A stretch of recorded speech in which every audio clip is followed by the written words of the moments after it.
우리가 이번에 주제가 기적입니다. 기적.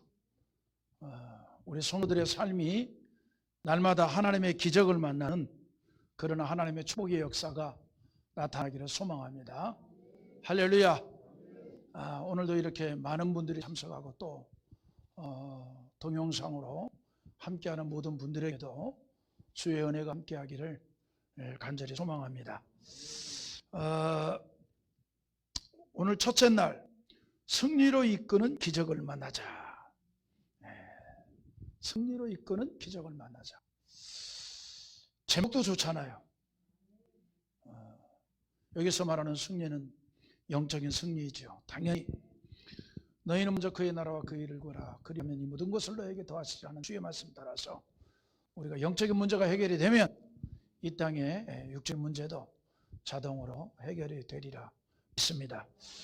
바울 사도가 그리스도인의 삶에 대해서 영적인 정의를 내렸습니다.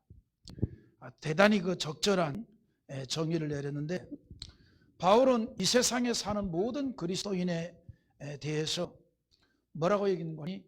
영적 전쟁 중에 있다, 이렇게 말했습니다. 이 땅을 살아가는 모든 그리스도인들은 모두가 다 영적 전쟁 중에 있다. 영적 전쟁. 원수 마귀와 그리고 악한 영과의 치열한 전투를 하고 있다, 이 말이죠. 치열한 전투. 치열한 전투. 바울이 자주 그런 언급을 합니다. 자, 우리가 한번 성경을 한번 읽어보는데, 이번에는 말이죠, 제가 성경을 참 많이 인용을 했어요. 성경을 참 많이 인용했는데, 빌립보 2장 25절에 보면 이런 말씀이 있습니다. 그러나 에바브로디도를 너에게 보내는 것이 필요한 줄로 생각하노니 그는 나의 형제여, 함께 수고한 함께 군사된 자여, 너의 사자로 내가 쓸 것을 돕는 자니라. 여기 뭐라고 표현하는 거니? 나의 동역자, 나의 협력자, 이렇게 표현하지 않았어요. 뭐라고 표현하는 거니? 함께 군사된 자요, 그렇게 표현했어요. 왜 이렇게 표현했을까? 영적 전쟁을 염두에 두고 표현한 거예요. 군사다, 이 말이죠. 십자가의 군인이다. 십자가의 군인이다. 어떻게 보면 우리는 신앙생활이 전투예요, 전투. 악한 영과 사단과의 전투다, 이 말입니다. 또 디모데전서 6장 12절에서 이런 말씀을 합니다. 믿음의 선한 싸움을 싸우라. 영생을 취하라. 이를 위하여 너희가 부르심을 받았고 많은 증인 앞에서 선한 증언을 하였도다 그랬어요.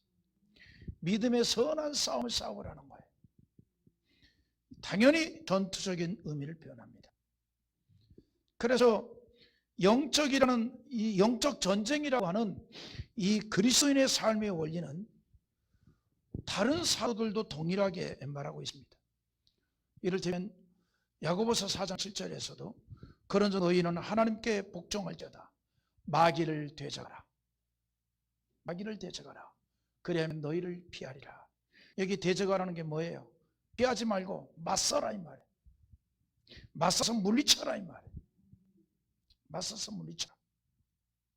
또 베드로전서 5장 8절에서 근신하라 깨어라. 너의 대적 마귀가 우는 사자같이 두루다니며 삼킬 자를 찾나니 그랬어요. 네? 삼킬 자를 찾는다, 이 말이에요. 삼킬 자를 찾는 이때. 삼킬 자를 찾는다, 이 말이에요. 네? 그러니까 오늘 우리 이 하나님의 사람들이 날마다 기억해야 될 게 바로 그거예요. 지금 우리 전수사님이 사진 멋있는 거 하나 건지려고 해봐. 얼른 찍어, 얼른 찍어. 신경 쓰이니까 얼른 찍어. 자, 이런 건 옆에서 찍는 거요. 45도. 자, 다 봄 잡고 다.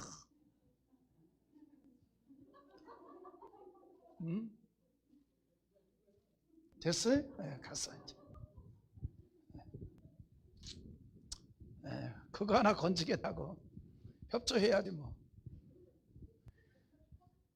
여러분, 범법자가 경찰에 붙잡혀가도 그게 기자들에게 예의예요.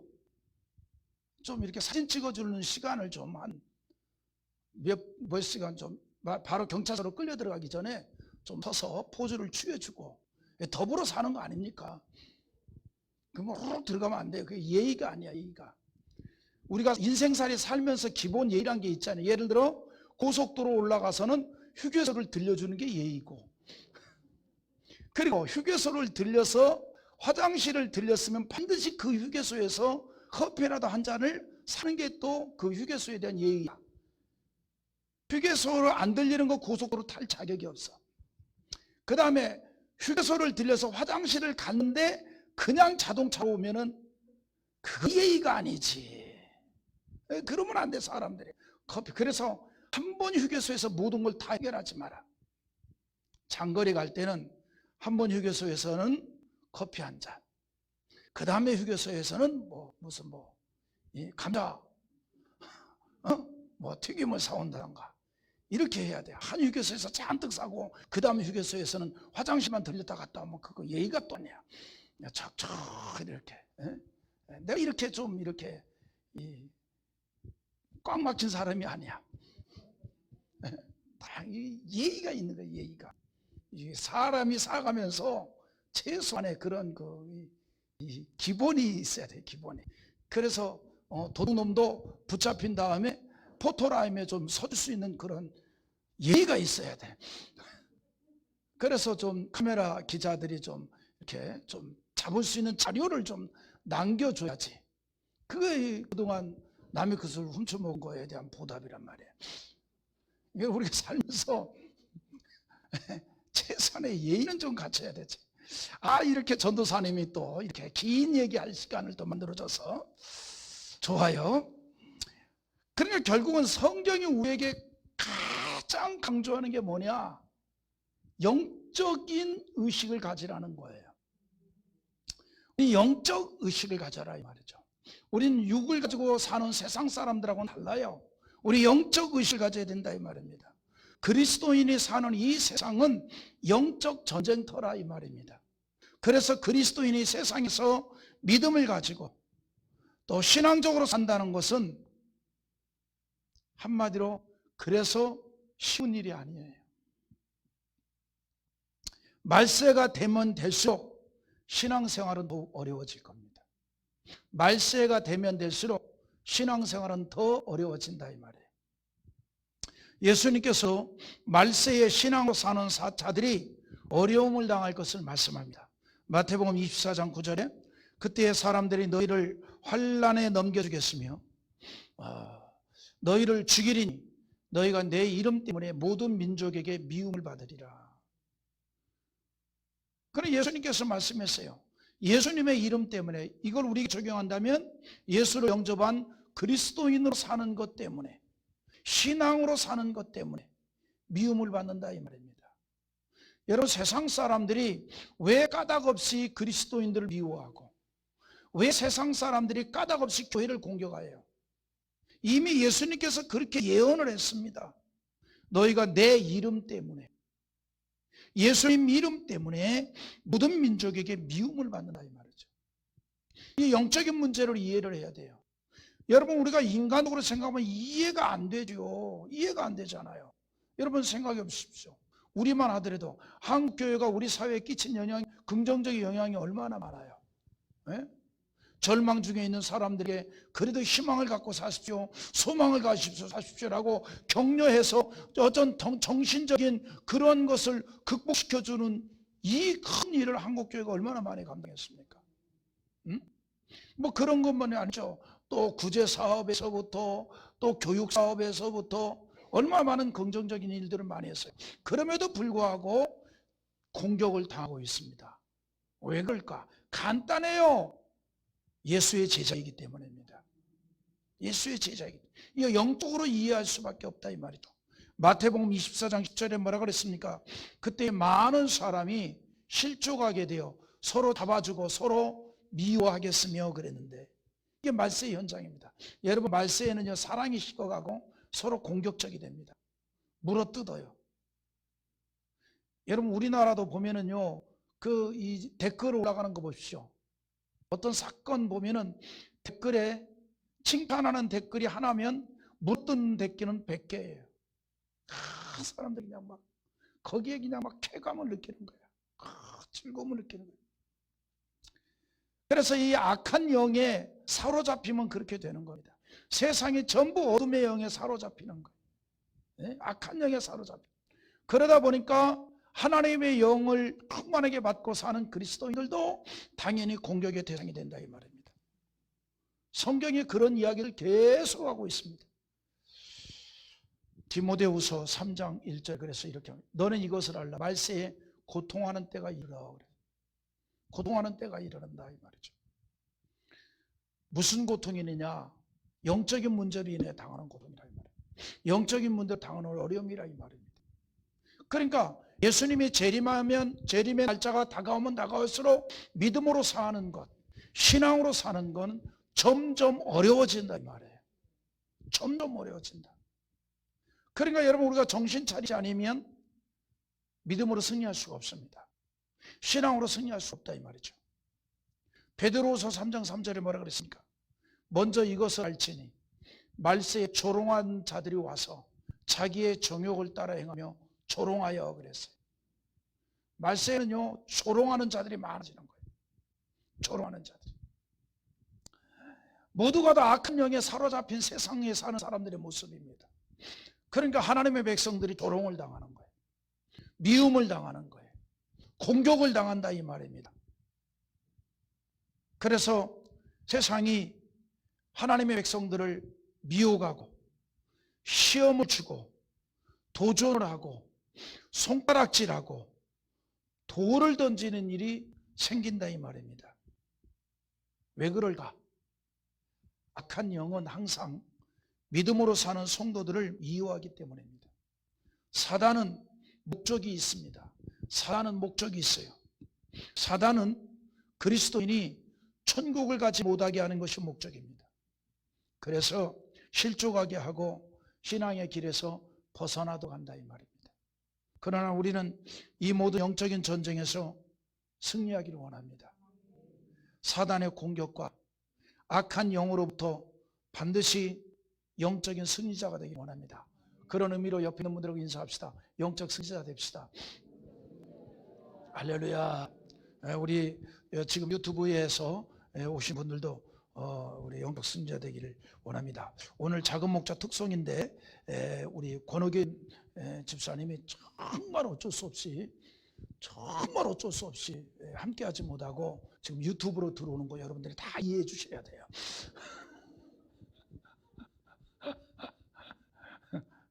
권옥인 집사님 내 말 잘했지? 피치 못한 사정이 있어서 유튜브라도 들어와서 지금 마음이 얼마나 안타까운지 몰라. 나 다 이해해. 이해한다고. 그래. 나 호떡 좋아한다. 감사합니다. 여러분 우리가 영적인 승리자가 돼야 돼. 이걸 우리가 잊으면 안 돼. 지금은요 영적 전쟁 시대라 이 말이에요. 영적 전쟁 시대.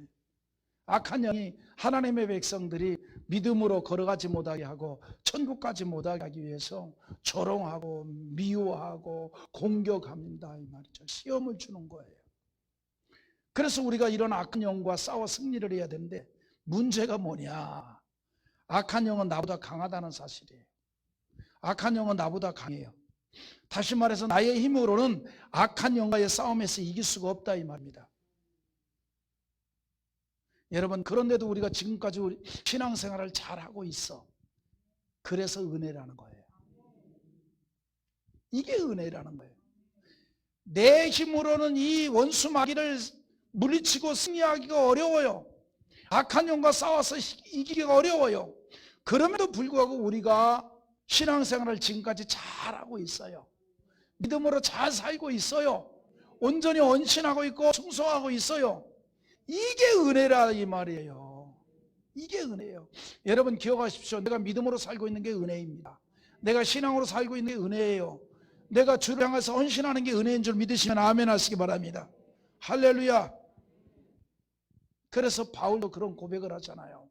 고린도전서 15장 10절에서 우리 한번 나같이 고백합시다. 읽어봅니다. 그러나 내가 나 된 것은 하나님의 은혜로 된 것이니 내게 주신 그 은혜가 헛되지 아니하여 내가 모든 사람보다 더 많이 수고하였으나 내가 한 것이 아니요 오직 나와 함께 하신 하나님의 은혜로다. 내가 한 게 아니래잖아요. 내가 사도가 된 것도 하나님의 은혜고, 사도의 직분을 온전히 감당하게 한 것도 하나님의 은혜고, 내가 한 게 아니라 이 말이에요. 아주 바울이 그렇게 선언을 했어요. 내가 모든 사도보다 더 많이 수고를 하였지만 내가 한 것이 아닙니다. 여러분과 신앙생활 한 거 내가 한 게 아니에요. 누가? 하나님의 영을 통해서, 주의 은혜를 통해서, 주의 은혜를 통해서 이루어졌다 이 말이죠. 여러분, 원수 마귀를 우리가 대응해서 싸울 힘이 없어요. 원수 마귀가 우리보다 강하단 말이에요. 그래서 우리가 이 원수 마귀와 싸워 이기기 위해서 하나님의 영으로 충만해야 되고 하나님의 충만한 은혜를 받아야 된다 이 말이죠. 때문에 우리가 신앙생활을 잘하고 있는 거, 이게 은혜예요. 이미 저와 여러분들은 하나님의 충만한 은혜를 받고 있는 줄 믿습니다. 그러니까 이렇게 충만한 은혜를 받았기에 이렇게 신년 벽두부터 하나님의 전에 나와서 또 이렇게 유튜브를 통해서도 이렇게 집회에 참석하고 은혜를 받고 있는 거 아닙니까? 아멘입니까? 그래서 여러분, 베드로 사도가 뭐라고 줄 알아요? 하나님의 은혜로 우리를 견고하게 하신다 그랬어요. 우리 한번 읽어볼까요? 베드로전서 5장 10절 천천히 읽어봅시다. 모든 은혜의 하나님 곧 그리스도 안에서 너희를 부르사 자기의 영원한 영광에 들어가게 하시니가 잠깐 고난을 당한 너희를 친히 온전하게 하며 굳건하게 하시며 강하게 하시며 너를 견고하게 하시리라. 하나님께서 그리스도 예수 안에 있는 우리를 그리스도 예수 안에서 잠깐 고난 당한 우리를 오전하게 하시고 굳건하게 하시고 강하게 하시고 견고하게 하신다는 거예요. 내가 한 게 아니라 이 말이에요. 그러니까 여러분, 우리가 믿음으로 살고 있는 것 자체가 은혜예요. 저라면 이렇게 목회를 하고 있는 게 하나님의 은혜입니다. 말씀을 전할 수 있는 게 은혜고요. 모든 게 다 은혜입니다. 여러분 모두가 다 은혜 안에서 살고 있는 줄 믿으시기 바랍니다. 그래서 여러분, 말세에는 신앙생활을 한다는 것이 은혜이고 기적이에요. 우리끼리 하는 말이지만 신앙으로 산다는 것이 때때로 얼마나 힘듭니까? 네? 그러잖아요. 때로는 힘들 때가 많이 있지요. 네? 힘들 때가 있어요. 시험도 있고 아픔도 있다 이 말이죠. 그럼에도 불구하고 우리는 여전히 신앙생활을 하고 있어요. 여전히 우리는 믿음으로 살고 있어요. 내 힘이 아니라 하나님의 은혜로 이루어진 승리인 줄 믿습니다. 그래서 여러분, 내가 은혜 가운데 신앙생활을 하고 있다는 거, 이거 자체가 하나님의 은혜인 줄 믿고 하나님께 나님한테 영광 돌리기를 원합니다. 박수 한번 합시다. 할렐루야. 아멘입니까? 오늘 굉장히 은혜롭네요. 좋은 사람이 한 명도 없어요. 그래, 한 주에 한 명씩 나타나야 되는데, 당연히 뭐 유튜브로 들어온 분들 좋은 사람 없겠죠. 그런데 여러분, 예배 드리다가 주는 거, 그거 참, 그것도 은혜야. 아직 이제 신앙의 연령이 낮아서 그런 거예요. 여러분, 어린아이들 밥 먹다가 졸잖아. 어려서 그래, 어려서. 아니면 연세가 워낙에 많거나, 연세가 많은 분들, 그런 분들을 봤어요, 제가. 잡수다가. 네? 그러니까 영혼의 양식을 먹으면서 존다고. 이거 아직 이제 어려서 그런 거예요. 어려서 다 이해. 이제 어리다는 건 뭐냐? 가능성이 있어. 잘 수 있다 이 말이에요. 내가 어쩜 이렇게 좋은 말만 골라서 할까?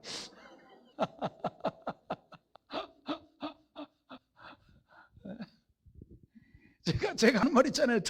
거지도 젊은 거지는 과시하지 말아라. 왜냐하면 지금은 건명이 거지랄지라도 젊기 때문에 얼마든지 변화할 수 있는 가능성이 있는 거예요. 여러분, 사람이요, 변화의 가능성이 있다는 건 복이에요. 기회가 있다는 건 복이라 이 말이죠. 예? 이게 복이에요, 복. 그래서 젊은 거지는 과시하는 게 아니야. 격려를 해줘야 돼. 잘해봐. 열심히 국어를 해도 자신감 있게. 예, 그래 가능성이 있다. 가능성. 그래서 우리가 은혜로 산다는 걸 기억하고 하나님께 영광을 돌리며 사는 여러분 되기를 주의 이름으로 축원합니다. 자, 그런데 우리가 이렇게 날마다 하나님의 영광을 돌리기 위해서는 또 우리가 날마다 또 영적인 승리자가 돼야 되잖아요. 할렐루야. 그래서 우리도 날마다 영적인 승리의 역사가 우리의 삶의 현장에서 나타나야 되는데 어떻게 하면 우리가 날마다 영적인 승리자가 될 수 있을까? 물론 전적인 하나님의 은혜죠. 그런데 그것이 좀 더 깊이 강론에 들어가서 오늘 본문이 우리에게 그걸 교훈해주고 있습니다. 오늘 본문의 말씀 우리가 너무나 잘 아는 내용이에요. 다윗과 골리앗에 관한 대결. 다윗과 골리앗. 여러분 예전에는요 주일학교에 뭐 교재가 많지 않으니까 그전에는 전부 이제 주일학교를 부장님들이 끌어갔단 말이에요. 모든 교회가 다 그랬어요. 예? 담임 목사가 한 분 계시고 이제 부장님들을 끌어가고 교사들을 끌어가고 예전에는 주일학교가 주일 오전 예배 9시, 오후 예배 4시, 수요 예배 4시 그렇게 있었다. 주일학교도 수요 예배가 있었어. 오후 4시에 옛날에는 주일학교 3일 예배가 그래가지고 4시에 있었어요. 그러면 주로 이제 선생님들이 다 설교를 하거나 부장님들이 해요. 주일날 오전에는 부장님이 하고 오후에는 선생님이 하고 수요일도 선생님이 해요. 그러니까 맨날 뭐만 해야 돼? 성경 이야기 하는 거예요. 성경 이야기. 다니엘 이야기, 사드락 메삭 이야기, 뭐 요셉 이야기 그런 거 하면은 가장 많은 이야기가 다윗과 골리앗. 다윗과 골리앗 이야기를 얼마나 많이 하는지 몰라요. 그래서 오늘 저도 또 다윗과 골리앗의 이야기를 들고 나왔습니다. 여러분 이 다윗과 골리앗의 이 대결을 통해서 승리로 이끄시는 하나님의 기적을 만나는 여러분이 되기를 주님의 이름으로 축원합니다. 자, 골리앗을 먼저 생각해 봅시다. 너무나 잘 알죠. 블레셋 나라의 군대 장군입니다. 그는 이스라엘 군사들을 한 번에 주눅을 들게 만든 장수입니다. 뭐 그도 그럴 것이지. 그 성경에 있는 내용을 우리가 문맥상으로 살펴보면 지금으로 말하면 키가 280. 키가 280. 최영만 선수는 비교가 안 돼. 280. 네? 그리고 그가 입은 갑옷의 무게만 57kg. 57kg. 네? 거인 중에도 거인. 거인 중에. 거인 중에. 네. 지금도 그래서 골리앗은 뭐의 상징입니까? 거대한 것을 의미할 때 항상 그 앞에다 뭐를 붙여요? 골리앗을 부딪혀는 골리앗. 조선소에서 가장 큰 크레인을 무슨 크레인이라 그래요? 골리앗 크레인이라 그러잖아요. 그러니까 그때로부터 지금까지 골리앗 그러면 아주 거대한 것의 상징 아닙니까? 그런데 이 골리앗이 자기의 힘을 믿고 여호와를 망령되이 여기고 하나님의 사람들을 모욕을 했습니다. 골리앗이 이스라엘 군대에게 전쟁 중에 있을 때 제안을 합니다. 누구든지 나와 1대1로 싸워서 이기는 자가 이 나라의 이제 이 주인이 되고 그리고 지는 자는 이 나라의 또 이제 승리자의 동이 되는 걸로 하자 제안을 한 거예요. 그래서 골리앗은 블레셋의 대표로 나왔고 이스라엘에서 골리앗과 맞서 싸울 대표 한 사람을 나오라고 그러는데 여러분 상상해 보십시오. 280cm나 되는 이 거대 장수가 그가 입은 이 갑옷만 해도 57kg. 57kg. 예. 이 57kg 그러니까 어떤 분이 내 체중보다는 덜 나가네? 아니면 많이 나가네? 뭐 하는 사람도 있겠죠. 예, 김선주 원사님은 체중보다 이 키로수가 더 많이 나가죠. 예, 그렇지. 제가 볼 때 김선주 원사님은 49kg. 제가 굉장히 많이 쓰고 저 실수했습니다. 69kg.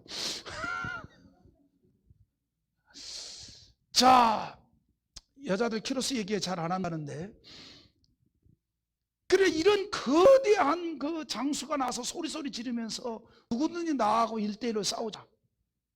감히 이스라엘 사람들 가운데 아무도 그와 더불어 싸워나갈 사람이 없습니다. 응? 아무도. 오히려 골리앗이 소리 지를 때마다 두려워서 가슴을 졸이잖아요. 가슴을 졸여. 우리 사무엘상 17장 우리 이제 본문 앞에 건데 10절 한번 읽어보겠습니다. 10절 시작. 그 블레셋 사람이 또 이르되 내가 오늘 이스라엘 군대를 모여가였으니 사람을 보내어 나와 더불어 싸우게 하라 한지라. 11절 사울과 온 이스라엘 블레셋 사람이 이 말을 듣고 놀라 크게 두려워하니라. 다 두려워했어요. 이미 마음으로는 이 전투에서 패한 거예요. 이때 어린 다윗이 아버지의 부탁으로 자기 형들을 보러 갔다가 골리앗의 말을 듣고 곁에 선 사람들에게 말하죠. 26절이 있는 말씀입니다. 자, 시작. 다윗이 곁에 서 있는 사람들에게 말하여 이르되 이 블레셋 사람을 죽여 이스라엘의 치욕을 제거하는 사람에게는 어떠한 대우를 하겠느냐? 이 할례받지 않은 블레셋 사람이 누구에게 살아계신 하나님의 군대를 모여가겠느냐? 여기서 다윗이 중요한 말을 합니다. 골리앗이 막 소리 지르면서 막 그 이스라엘 군대를 모욕을 하고 또 하나님에 대해서도 막 모욕을 했단 말이죠. 그래서 다윗이 그 말을 들으면서 어린 마음에 막 의분이 일어난 거예요. 의분이. 여러분 우리가요 살다 보면 의분이 막 일어나잖아요. 불의한 거 보면 의분이 일어나잖아요. 그 뉴스를 듣다가 막 사기친 놈을 만나면 저런 나무 새끼들은 살려주면 안 돼. 막 그러잖아요. 그죠? 또 막 뭐 살인자 강도 이런 놈을 보면 다른 놈은 저거 그냥 막 밥 먹는 것도 아까워. 그냥 내가 세금 낸 걸 저런 걸 먹여. 빨리 사형을 집행을 해야 돼. 막. 우리나라는 인권국가이기 때문에 사형을 언도해도 집행 안 합니다. 사형 집행 안 한 지 굉장히 오래됐어요. 그래서 뭐 유영철이나 이런 분들이 1급 살인수기 때문에 최고의 대접을 받으면서 살고 있습니다. 그러니까 막 그러면 우리가 의문이 나가지고 막 그러잖아요. 의문이 나면. 근데 여러분 기억하죠? 신앙적으로 의문을 가져야 돼요. 여러분 우리 한번 생각해 봅시다. 세상적인 거에 대해서는 그렇게 의문이 많은 사람이 세상적으로는 막 용서가 안 돼. 그냥 막 무단횡단한 거 보면 저거 이러고 막 또 막 차를 몰고 가는데 신호를 위반하고 다른 차가 싹 지나가면 저런 돌아가시라면 혼자만 운명하시오지. 물론 그렇게 표현 안 하죠. 세게 표현하죠. 세게. 그죠? 내가 차마 강도 아니라 말을 못해. 말을 못하지만 그런 거 있잖아. 그냥 갑자기 신호 위반해서 확 지나고 뒤질려면 혼자 뒤지지. 이게 뭐예요? 의분이에요. 의분. 용서가 안 돼. 의분이 많아가지고 막 보면. 그 여러분 한번 생각해보세요. 여러분 하나님의 백성들이잖아요. 그리스도로 말미암아 구원받은 자들이잖아요. 우리가 세상에 대해서는 그렇게 의분이 있는데 영적인 것에 대해서 신앙에 대해서 의분이 있어야죠. 아멘입니까? 교회가 모욕을 당해도 덤덤, 주님이 모욕을 당해도 덤덤. 이 다윗은 어린아이. 형들이 전쟁터에 나가서 아버지가 한번 가보라 그래서 왔다가 이스라엘 진영은 숨소리 하나 들리지 않고 잠잠한데 어디서 막 천둥 번개 같은 소리가 들리는데 가만히 들어보니까 하나님을 모욕을 하고 하나님의 군대를 모욕을 하는 거예요. 근데 아무도 그거에 대해서 대항해 나가는 자가 아무도 없는 거예요. 네? 그러니까 갑자기 이 어린 소년 다윗이 의문이 그냥 너무나 심해져 가지고 나라도 나가서 싸워야 되겠다. 나라도. 이게 주를 사랑하는 마음이에요. 아멘입니까? 나라도. 그래서 그가 한 말이 있어요. 살아계시는 하나님의 군대를 모욕하겠느냐. 그러면서 이스라엘 군대에 대해서 하나님의 군대라 그랬어요. 하나님의 군대. 교회는 하나님의 집입니다. 주님의 몸이에요. 교회의 머리가 예수 그리스도입니다. 교회가 모욕을 당하는 건 주님이 모욕을 당하는 거예요. 교회가 도롱을 당하는 건 주님이 도롱을 당하는 거고, 교회가 공격을 당하는 건 주님이 공격을 당하는 거예요. 주님의 몸된 교회를 헛듣는 것은 예수를 모욕하는 것입니다. 주를 사랑하는 사람들이라면 이 일에 의분이 일어나야 합니다. 어린 소년 다윗도 의분이 일어났어요. 지금 이스라엘 백성들 앞에는 골리앗이라고 하는 큰 장애물을 만났습니다. 그리고 이 장애물을 극복하지 못하면 블레셋의 종살이를 해야 합니다. 마찬가지로 그리스도인은 이 세상에서 극복해야 할 장애물이 있어요. 블레셋이라고 하는 이 장애물을 극복 못하면 이스라엘은 블레셋의 종이 돼야 돼요.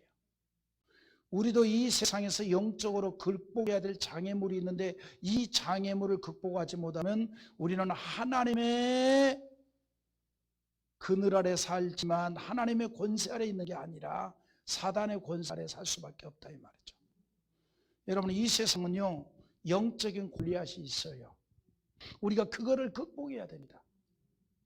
예를 들면 주님보다 더 사랑하는 것이 있다면 극복하십시오. 예를 들면 감동 없는 신앙생활을 하고 있다면 극복하십시오. 그래서 세상을 사랑하는 마음, 형식적인 신앙생활, 감격 없는 예배와 같은 것들이 있다면 그거를 우리가 극복을 해야 돼요. 물론 사람들과의 관계에 있어서도 골리앗이 있지요. 건강, 물질, 자녀 문제 등 사람들과의 관계에서도 우리가 극복해야 할 골리앗이 있는 거예요. 이 같은 골리앗을 우리가 쓰러뜨리고 승리해야 한다 이 말입니다. 극복할 수 있어야 된다 이 말입니다. 그럴 때에 하나님의 영광이 나타나고 아예 문제가 해결될 수 있다는 사실을 여러분 믿으시기 바랍니다. 그래서 우리가 극복해야 할 것은 반드시 극복을 해야 합니다. 골리앗과 같은 악한 영의 시험을 극복하지 못하고 피하게 된다면 결국은 악한 영의 노예가 될 수밖에 없어요. 따라서 반드시 골리앗을 우리는 넘어뜨려야 합니다. 할렐루야. 골리앗과 싸워 이겨야 합니다. 그런데 중요한 것이 있습니다. 뭐냐? 결코 내 힘과 능력으로는 골리앗을 이길 수 없다는 거예요. 반드시 하나님의 기적적인 은혜가 필요하다는 겁니다.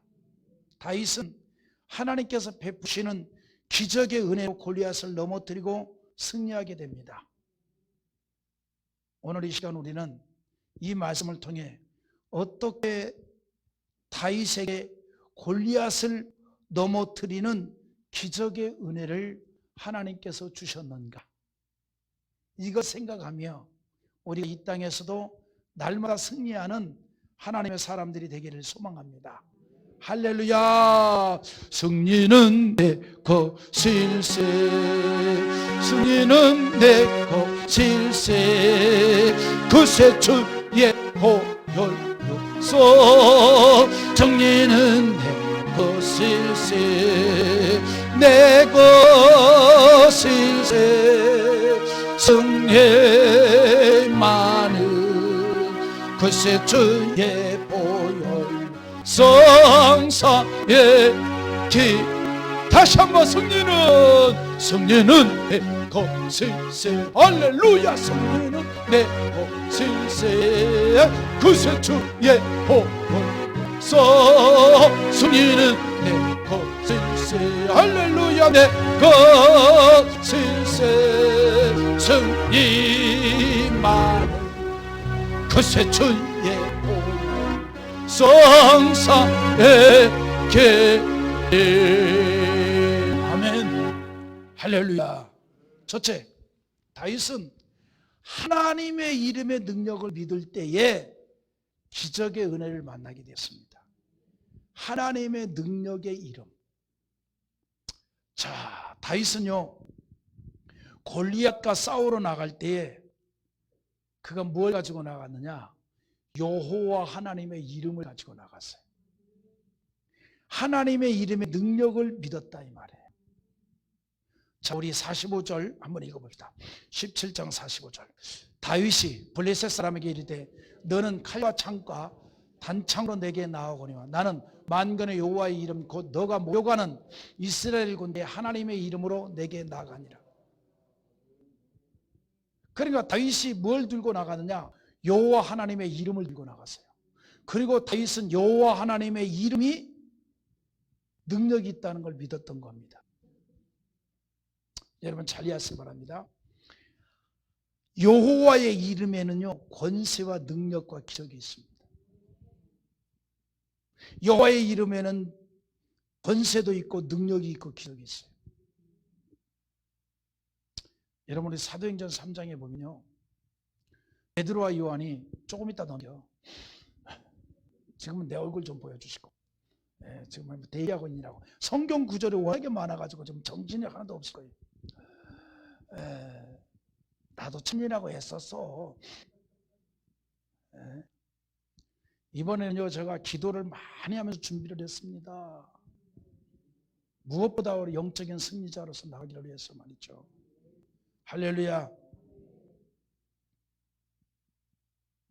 여러분 사도행전 3장에 보면은요, 무슨 내용이 있냐면 베드로와 요한이 기도 시간에 성전을 가다가 성전 입구에서 나면서부터 걷지 못하는, 그러니까 지체장애죠, 장애인을 치료한 기적의 사건이 나오죠.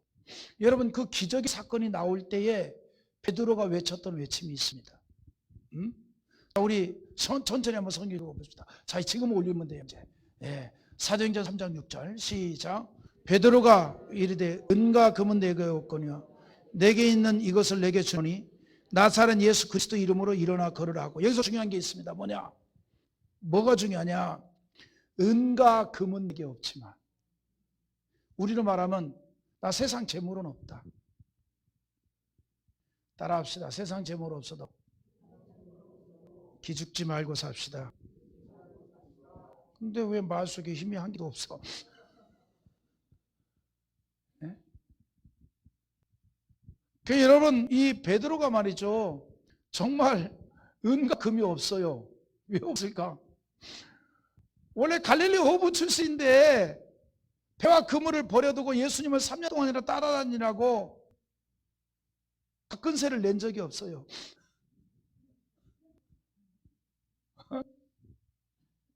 돈을 벌어본 적이 없다고요. 가진 게 없어, 가진 게 없어.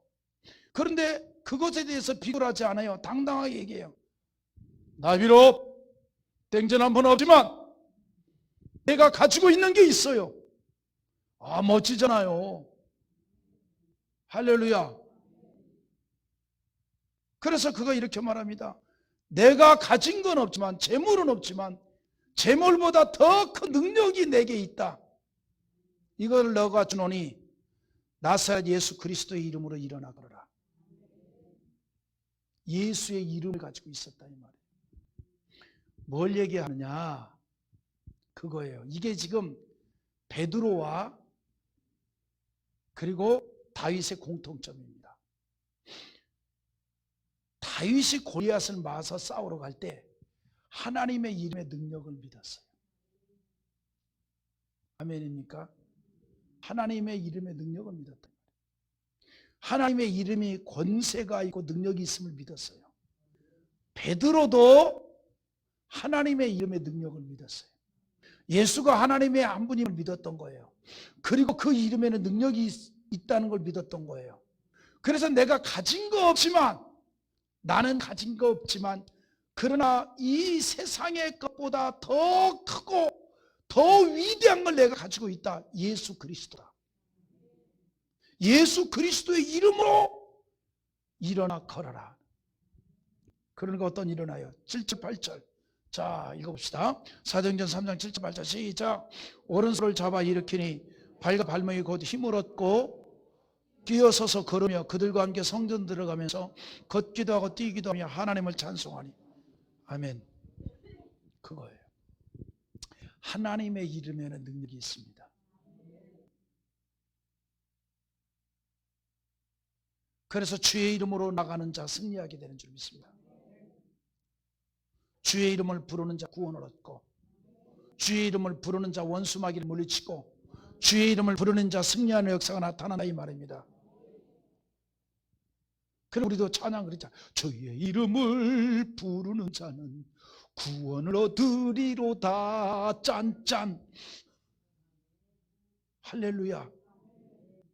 주의 이름의 능력을 믿었다 이 말이에요. 그래서 다윗은 어린 시절부터 가졌던 믿음이 뭐냐? 여호와의 이름의 능력을 믿었던 거예요. 그걸 가지고 나갔다 이 말입니다. 여호와의 이름에는 능력과 권세가 있습니다.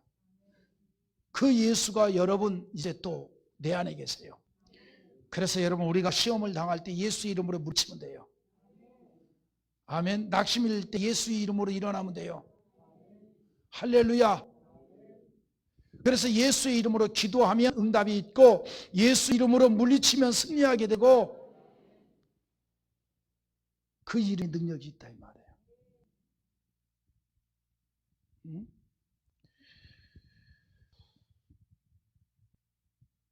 뿐만 아니라 다윗이 가지고 있는 특별한 의식이 있습니다. 하나님의 특사라는 의식이에요. 즉 골리앗을 싸우러 나가는 것에 대해서 하나님의 보내심을 받아서 가는 것으로 여겼습니다. 특사로 파견을 받았다 이 말입니다. 여러분 대통령이 특사를 파견할 때 대통령을 권위를 가지고 가는 거 아닙니까? 다윗은 하나님의 이름의 권위를 가지고 나갔어요. 그리스도인이 그렇습니다. 우리는 세상 향해서 나갈 때 하나님의 특사로 나가는 거예요. 여러분들이 세상을 향해 나갈 때 하나님의 특사로 나간다는 걸 여러분 믿으시기 바랍니다.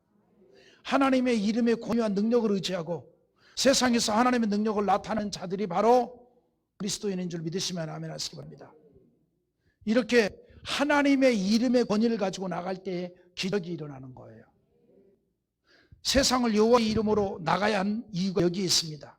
예수의 이름으로 나가면 기적이 일어난다 이 말입니다. 예수의 이름으로 나가면. 여러분 무엇을 얘기하냐면 여호와의 이름으로 나간다는 것은요, 하나님의 구원하시는 능력을 확신하고 나가는 거예요. 그리고 그 이름으로 나갈 때 기적이 일어났다 이 말입니다. 골리앗 앞에서 이스라엘의 모든 군인들이 두려워 떨고 있을 때에 어린 다윗의 말을 들은 옆에 사람들이 사울 왕에게 전달을 합니다. 왕이요, 모든 우리 군인들이 두려워 떨면서 아무도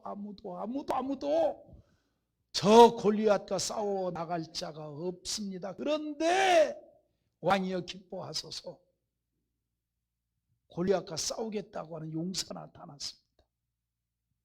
왕이 그 말을 들으니까 얼마나 기뻤겠어요, 그죠? 그래서 얼른 그를 내 앞으로 데리고 와라, 아마 모시고 와라 그랬을 거예요.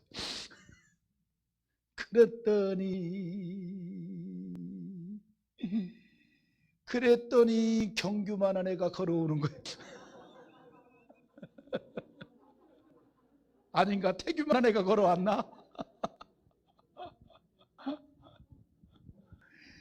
아니 280만 메다 골리앗이 그냥 소리 질러서 모두가 다 두려워 나서지는 못하고 있는데 저 골리앗과 상대로 싸우겠다고 하는 자가 나타났다가 임금이 얼마나 기뻤겠어.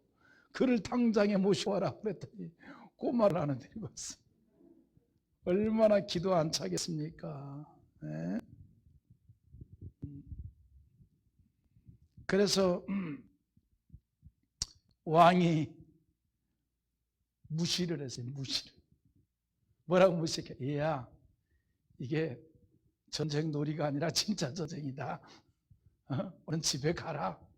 무시했을 거네, 무시. 얼마나 무시했을까요? 그때 다윗이 이런 말을 합니다. 17장 36절과 7절 읽어봅시다. 주의 종이 사자와 곰도 쳤은즉 살아계신 하나님의 군대를 모여간 이 할례받지 않은 블레셋 사람이리까 그가 그 짐승의 하나와 같이 되리이다.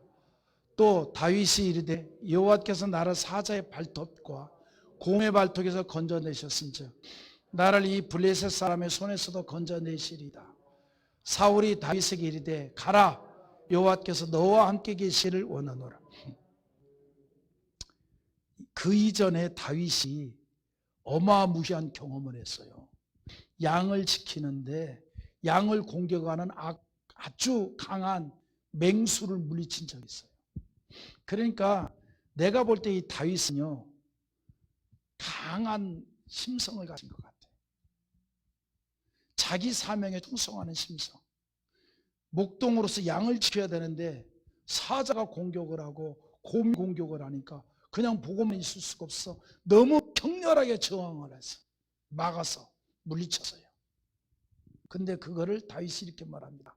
하나님의 능력으로 사자의 이빨을 꺾게 하시고 곰의 발톱을 꺾게 하시고 그 하나님이시라면 저 골리앗도 쓰러뜨리게 할 줄 믿습니다. 이건 뭘 얘기하냐면 하나님의 능력의 권세를 믿었던 거예요. 아멘입니까? 자, 제가 이렇게 얘기했죠. 우리가 지금까지 신앙생활을 하고 있는 것이 하나님의 은혜라고. 아멘입니까?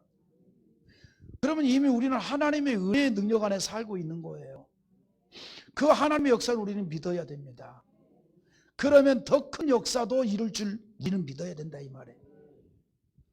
그래서 하나님이 역사하사 블레셋의 손에서도 이 블레셋의 이 손에서도 하나님이 우리를 건져내실 것입니다 라고 하는 확실한 걸 말하니 사울왕도 움직였어요.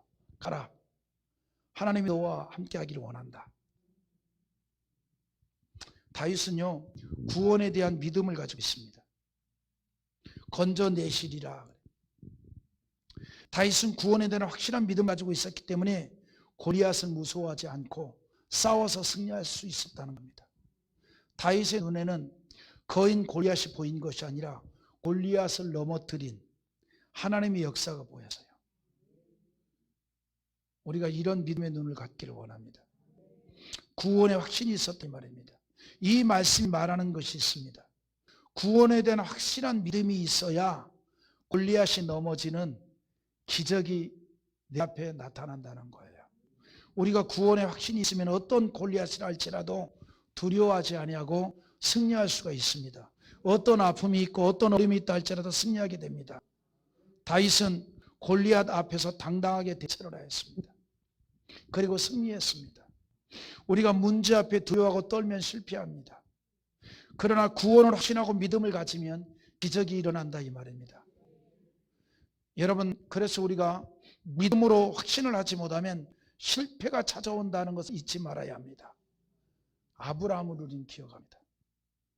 기근이라고 하는 골리앗 앞에서 두려워 걱정하며 인간 생각을 하고 애굽으로 내려갔을 때 아내를 빼앗길 뻔하였고 이방인에게 오히려 책망을 들었습니다.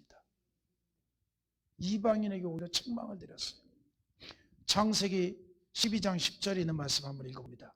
자, 시작. 그 땅에 기근이 들었으므로 아브라함이 애굽에 거류하려고 그리로 내려갔으니 이는 그 땅에 기근이 심하였습니다. 자, 어떻게 했을까요? 기근이 심하니까 믿음으로 나아갔던 아브라함이라 할지라도 인간적인 생각을 하게 됩니다. 자, 18절 한번 읽어봐요. 창세기 12장 18절. 바로가 아브라함을 불러서 이르되 너가 어찌하여 나에게 이렇게 행하였느냐? 너가 어찌하여 그를 내 아내라고 내게 말하지 않았느냐? 그러니까 아브라함이 기근이 심해요. 그런데 이방 땅 애굽에는 이 기근을 피할 수 있는 게 있어. 그러니까 그가 하나님의 음성도 거부하고 하나님이 가라고 하는 그 믿음의 행진을 거부하고 그냥 인간적인 생각으로 애굽으로 내려갔다가 초라한 믿음에서 떠난 약한 자의 모습을 보여서 애굽왕 바로에게 책망을 했습니다. 너가 어찌하여 이렇게 행하였느냐?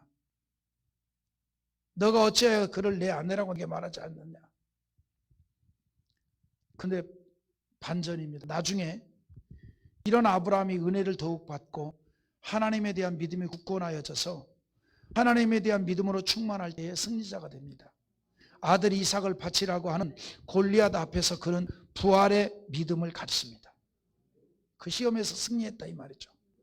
이런 아브라함에 대해서 히브리서 11장 9절에 이렇게 말합니다. 히브리서 11장 19절 다 같이 읽어봅니다. 시작. 이스라엘을 죽은 자 가운데 다시 살리실 줄을 생각한지라 비유컨대 그를 죽은 자 가운데서 도로 받은 것이니라. 그가 하나님이 능히 이삭을 죽은 자 가운데서 다시 살리실 줄을 생각하니라. 이 말이 무슨 말인 거니? 아브라함이 자기 아들 이삭을 모리아산에서 번제로 드리려고 할 때 아브라함의 믿음은 어떤 믿음이냐면 부활의 믿음을 뒀어요. 하나님이 내가 내 아들을 죽여 번제물로 드려도 하나님은 이 아들을 다시 살려내실 수 있는 하나님의 절대성을 믿었던 거예요. 하나님의 절대성. 여러분, 이런 믿음이 승리자가 됩니다. 우리가 다니엘서에서도 보게 되잖아요. 풀무불의 다니엘의 세 친구가 승리를 합니다. 자, 우리 한번 성경 읽어봅니다. 다니엘서 3장 16절. 자, 이들 신앙을 한번 읽어봅시다. 시작. 사드락과 메삭과 아벳느고가 왕에게 대답하여 이르되 느부갓네살 왕이여, 우리가 이 일에 대하여 왕에게 대답할 필요가 없나이다. 여러분, 느부갓네살 왕은 자꾸 인간적인 생각으로 끌어내려 해요.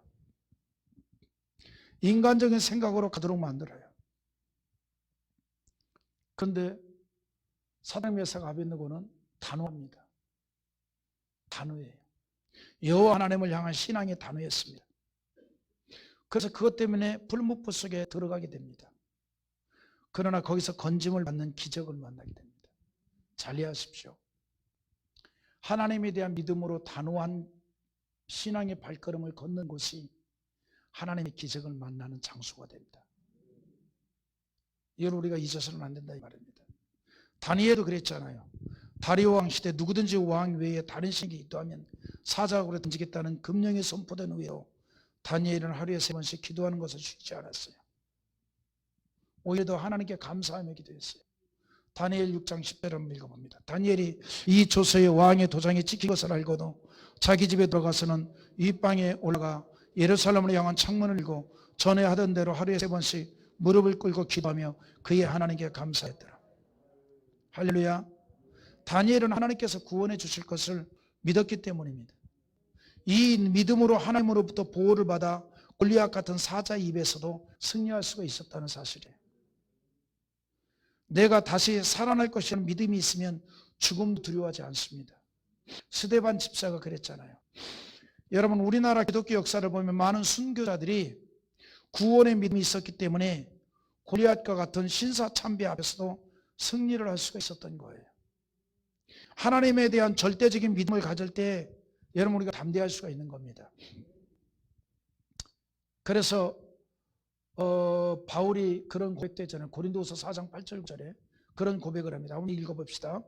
우리가 사방으로 우겨싸움을 당하여도 쌓이지 아니하며 답답한 일을 당하여도 낙심하지 아니하며 박해를 받아도 버림받지 아니하며 거꾸로 뛰름을 당하여도 망하지 아니한다 그랬어요. 할렐루야. 여러분, 그리스도인이 누굽니까? 하나님의 자녀잖아요. 하늘과 땅의 고세를 가지신 예수님과 함께하는 인생입니다. 여러분, 그래서 우리가 담대하기를 원합니다. 아멘입니까? 그래서 담대합니다. 우리 히브리서 10장 39절 한번 읽어보십시다.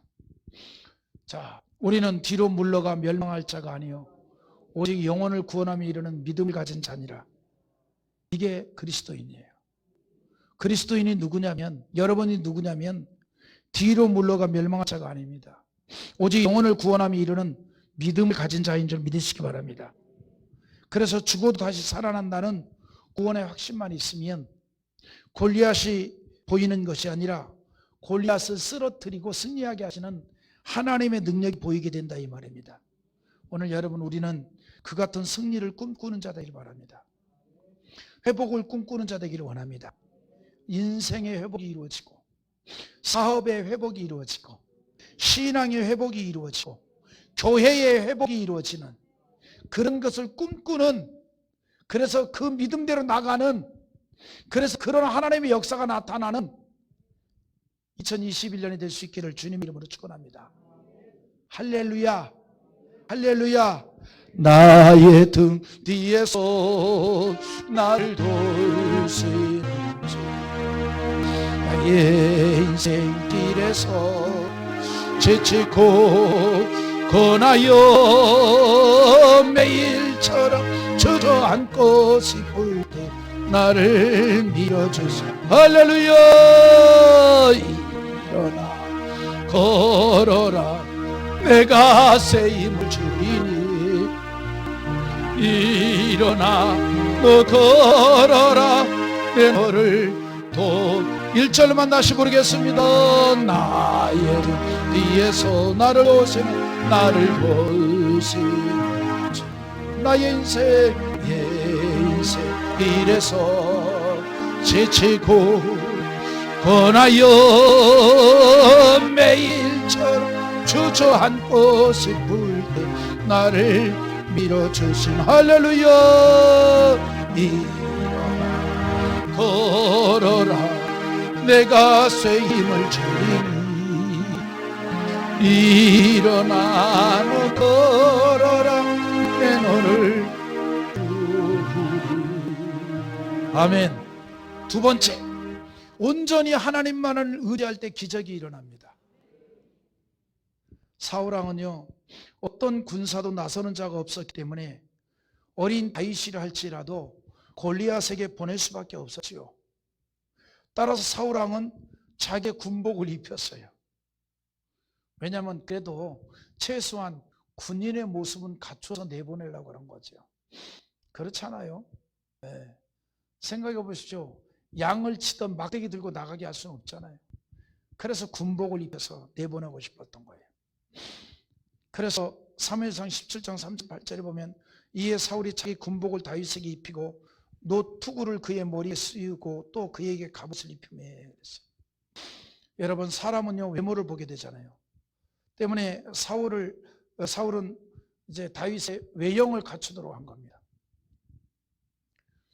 그런데 한번 여러분 상상 한번 해보십시오. 꼬마야, 사울은 키가 큰 사람이에요. 근데 사울의 군복을 다윗에게 입혀놨으니까 그 모습이 어떻겠습니까? 이런 거가 간단해. 아버지 코트 입은 어린아이야. 그리고 투구를 씌웠으니 뭐 머리 하나가 투구 속으로 쏙 들어가 버렸겠죠. 얼마나 그 모습이 우스꽝스러워요. 네? 그때 다윗이 다 군복을 벗어버리죠. 다 군복을 벗어버리죠. 그러니까 사울은 외모를 생각을 하는 거예요. 근데 다윗은 하나님의 능력을 보았던 거예요. 그래서 사무엘상 17장 39절에 다윗이 칼을 군복 위에 차고 익숙지 못함으로 시험적으로 걸어보다가 사울에게 말하되 익숙하지 못하니 이것을 입고 가지 못하겠나이다 하고 벗고 그랬어요. 그러니까 왕이 주신 거니까 한 번에 거절은 못하고 몇 발짝을 걸어봤어. 군복도 걸치고 투구도 쓰고 그다음에 칼을 차고 걸어봐서 틀림없이 떨그럭 소리 났을 거예요. 그러니까 이제 걸어는 봤으니까 왕의 성의는 다 받았으니 다 벗어버렸어요.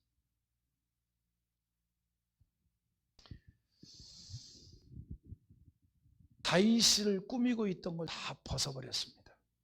투구, 갑옷, 칼 다 벗고 갔어요. 이것이 의미하는 게 있습니다. 이게 또 은혜예요. 여러분, 우리가요 영적인 승리는요 세상의 방법이나 힘이나 요령을 가지고 되는 게 아니에요. 전폭적으로 하나님만 의지하고 나가야 합니다. 영적인 전쟁은 그거예요. 우리가 세상 전투하는 거 아닙니다. 영적 전투하는 거예요. 전폭적으로 하나님만을 의지해야 됩니다. 세상의 이론을 자꾸 교회 생활에 대비시키려고 하지 마세요. 아멘입니까? 하나님의 나라는 믿음으로 보이는 거고 믿음으로 판단이 되는 거예요. 세상의 것은 절대로 볼 수도 없고 판단할 수가 없는 겁니다. 믿으면 아멘 합시다. 그래서 전폭적으로 하나님만을 의지하고 나가니 결국은 승리했다 이 말입니다. 그래서 세상 것 의지하지 말고 온전히 하나님만을 의지할 때에 기적이 일어나는 거예요. 아멘입니까? 하나님을 의지할 때 하나님께서 골리앗을 넘어뜨리게 한다 이 말입니다. 내 앞에 있는 골리앗 같은 문제들을 두고 온전히 하나님만을 의지하면 반드시 하나님께서 넘어지게 한다 이 말이에요. 그런데 우리 또 불구하고 우리가 너무나 연약하여 갑자기 골리앗이 나타나면 두려워합니다. 뿐만 아니라 세상을 의지하고 세상의 힘을 빌릴 때가 있습니다. 여러분, 그러나 우리는요, 하나님이 은혜 주시지 않으면 아무것도 할 수 없다는 믿음을 가지고 나가기를 바랍니다. 아멘입니까? 하나님이 은혜 주시면 아무것도 할 수 없습니다. 이 믿음으로 우리는 나가야 돼요. 하나님이 은혜 안 주면 사업도 어렵습니다. 직장 생활도 어렵습니다. 자녀들 인생도 어렵습니다. 오늘 전적으로 이 믿음으로 나가기 원합니다. 할렐루야. 아멘입니까?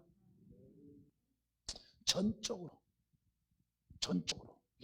여러분, 그래서 세상의 길이 안 보일 때가 우리에게는 기회입니다. 세상의 길이 안 보이니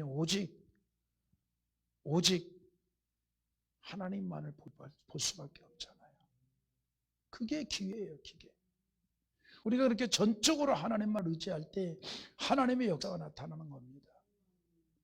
그럴 때 우리의 기도가 정말 애절하게 나오는 기도가 되잖아요. 깔짝깔짝하게 하는 기도가 아니라 중심으로 하는 애절한 기도가 나오잖아요. 아멘입니까? 여러분, 하나님께서 떠나시면요, 엘리 제사장의 집도 망했어요. 하나님의 법궤도 빼앗기고 하나님의 백성들도 망하게 되세요. 우리가 성경을 보면요, 하나님이 떠난 인생이 망한 사례가 너무나 많습니다. 엘리 제사장이 집안이 망하고 초대왕 사울이 말로가 비참했습니다. 그래서 한국 교회도 살려면 하나님을 전적으로 의지하는 성도가 많아야 합니다. 아멘입니까? 정말 한국 교회가 살려면 하나님만을 전적으로 의지하는 주의 백성들이 많아야 돼요. 하나님만을 전적으로 의지하는 주의 종이 많아야 되고 하나님만을 전적으로 의지하는 주의 백성들이 많아야 한국 교회도 살고 우리 조국 대한민국도 살게 되는 줄 믿습니다. 그래서 성경은요, 하나님을 의지하지 않는 것에 대해서 심각한 경고를 하고 있습니다. 좀 볼까요? 이사야서 31장 1절, 2절, 3절인데 천천히, 내용이 길어요. 천천히 한번 읽어봅시다. 자, 시작. 도움을 구하러 애굽으로 내려가는 자들은 화 있을진저 그들은 말을 의지하며 병거의 마병의 심히 강함을 의지하고 이스라엘의 거룩하신 이를 앙모하지 아니하며 여호와를 구하지 아니하니 여호와께서도 지혜로우신즉 재앙을 내리실 것이라. 그의 말씀들을 변하게 하지 아니하시고 일어나서 악행하는 자들의 집을 치시며 행악을 돕는 자들을 치시리니 애굽은 사람이요 신이 아니며 그들의 말들은 육체요 영이 아니라 여호와께서 그의 손을 펴시면 돕는 자도 넘어지며 도움을 받는 자도 엎드려져서 다 함께 멸망하리라. 경고예요. 당시에 애굽은 풍요로웠습니다. 군사적으로도 대단히 강했습니다.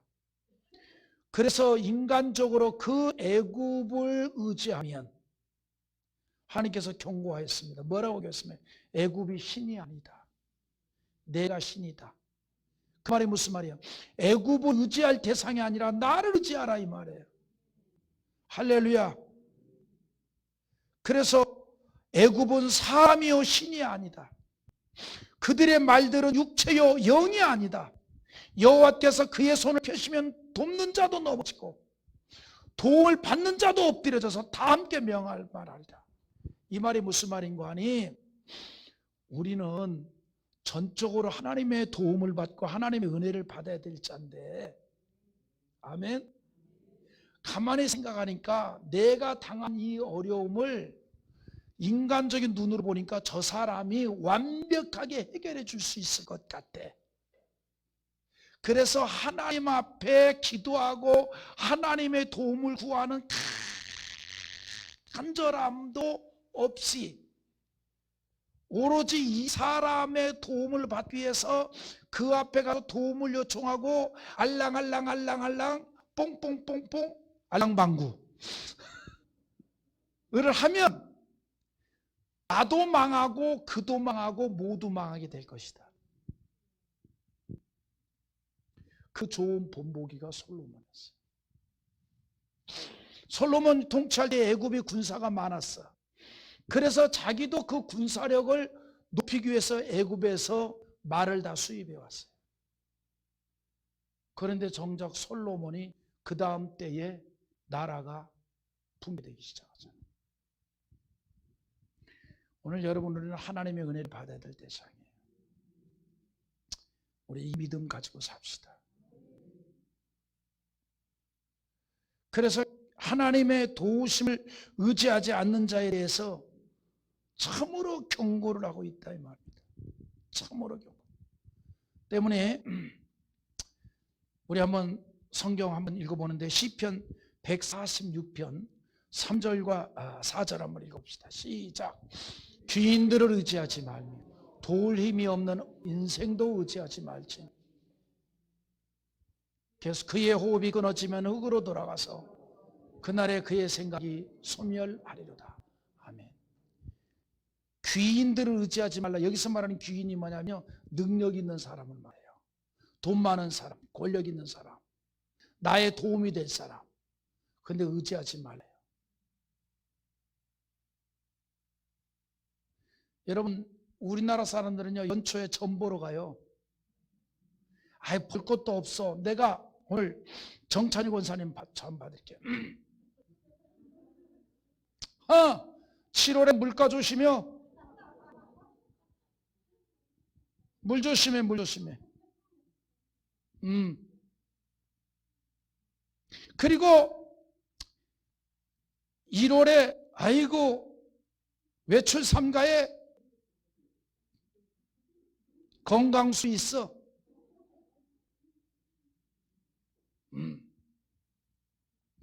그러다가 진짜 한 1월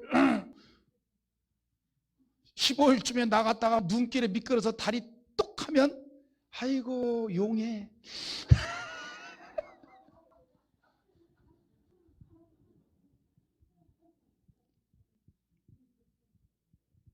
(10월에는) 귀인을 만나. 별거 아니요. 그런 거 너무 따지지 말고 우린 여호와를 의지하는 자 되기를 원합니다. 할렐루야. 그래서 성경이 얘기하잖아요. 귀인들을 의지하지 말라. 귀인들을 의지하지 말라. 여러분, 사람은요 의지의 대상이 아니라 교제의 대상이고 사랑의 대상이야.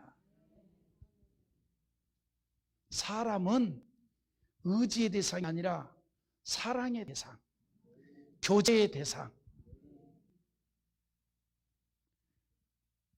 이걸 잊어버리니까 인간관계 하다가 상처받지. 그럴 줄 몰랐어.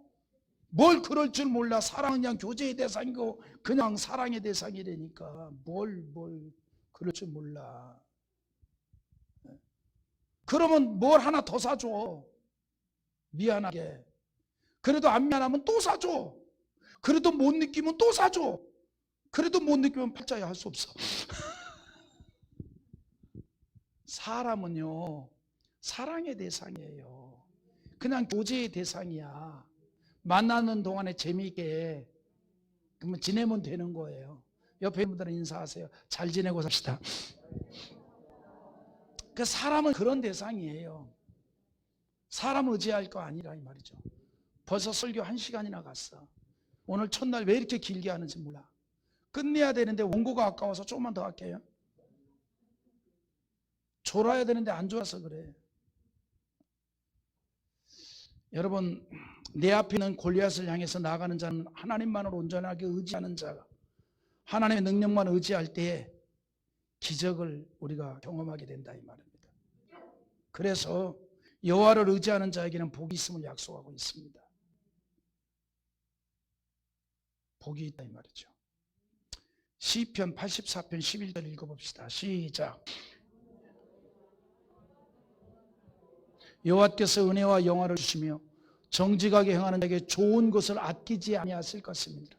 아멘. 하나님 어떤 분이냐면요, 하나님을 의지하는 믿음이 신실한 자에게 아낌없이 퍼줍니다. 아낌없이. 아멘.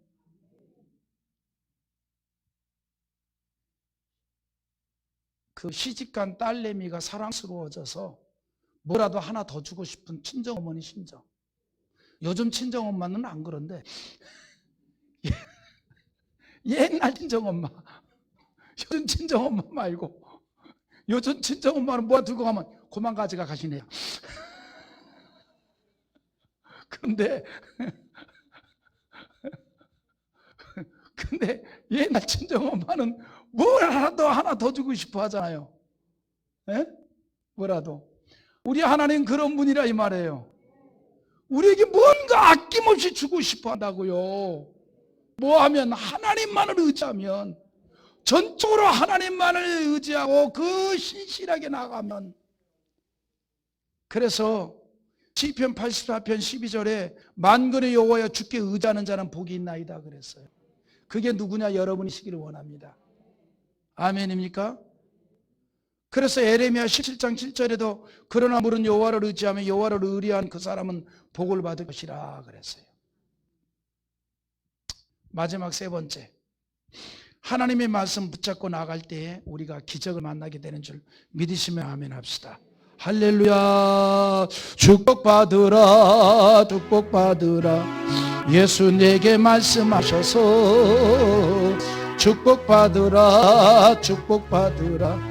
예수 내게 말씀하셔서 할렐루야. 축복받았네, 나는 축복받았네.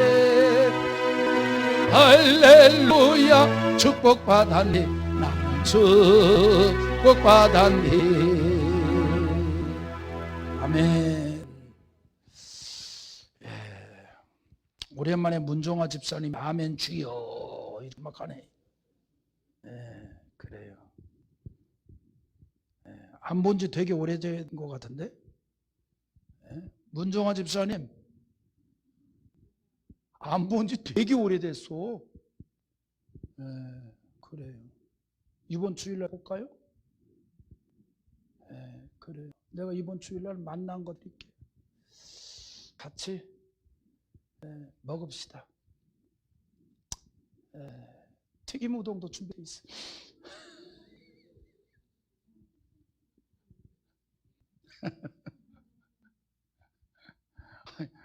내가 말을 이렇게 잘 들어. 튀김 우동 사줘요. 그래서 튀김 우동 주문했어. 자, 마지막 세 번째, 하나님의 말씀을 붙잡고 나갈 때 기적을 만나게 됩니다. 그러니까 결론은 말씀이에요. 여러분, 다윗이 골리앗을 향하여 가지고 간 것은 막대기와 돌입니다. 40절 읽어봅시다. 시작. 손에 막대기를 가지고 시내에서 매끄러운 돌 5을 골라서 자기의 목자에 채우고 그 주머니에 넣고 손에 몰매를 가지고 블레셋 사람에게로 나아가니라. 아멘. 다윗이 가지고 간 막대기와 돌이 가지고 있는 영적 의미가 있습니다. 하나님의 말씀이에요. 여러분, 하나님의 말씀은요, 바위를 쳐서 부서뜨리는 방망이 같지 않냐 이렇게 말합니다. 에레미야 23장 29절의 말씀인데 여호와의 말씀에도 내 말이 불 같지 아니하냐 바위를 쳐서 부스러뜨리는 방망이 같지 아니하냐 그랬는데, 여러분 신앙인들이 이 세상에서 사단과 싸움을 하는데 공격용 무기가 있고 방어용 무기가 있어요. 방어용 무기는 기도고 공격용 무기는 하나님의 말씀입니다. 따라서 영적으로 어린 다윗은 하나님의 말씀을 가지고 골리앗을 향해 나갔습니다. 결국은 승리했습니다. 자, 49절 읽어봅니다. 손을 주머니에 넣어 돌을 가지고 몰매로 던져 블레셋 사람의 이마를 치매 돌이 그의 이마에 박히니 땅에 엎드려지니라. 아멘. 이때 쓰는 말이 있어. 까불고 있어. 내가 누군 줄 알고. 하나님이 함께하는 인생이라고. 아멘입니까? 여러분, 우리가요 기도와 말씀으로 무장하면 내 앞에 서 있는 골리앗이 넘어지는 기적이 일어납니다. 따라합시다. 말씀과 기도로 충만하면 기적이 일어납니다. 그래서 우리가 악한 영과의 싸움에서 승리하기 위한 두 가지 무기, 방어용 무기는 기도, 공격용 무기는 말씀. 그래서 기도와 말씀으로 충만하면 원수 마귀도 물리치고 기적이 일어난다 이 말입니다. 여러분, 예수님은 사단의 시험을 뭘로 물리쳤어요? 말씀으로 물리쳤잖아요. 그래서 마태복음 4장 4절에서 예수께서 대답하여 이르시되 기록되었을 때 사람이 떡으로만 살 것이 아니요 하나님의 입으로 나오는 모든 말씀으로 살 것이라 하였느니라 그래요. 여러분, 우리가 육신을 가지고 있으면 먹어야 돼요. 그러나 예수님 이렇게 말합니다. 그것만 가지고 사는 거 아니다. 하나님의 말씀을 가지고 살아야 된다. 여러분, 이스라엘 백성들에게 요단강에 갈라지는 기적은 말씀이 앞장서서 갈 때에 이루어졌습니다.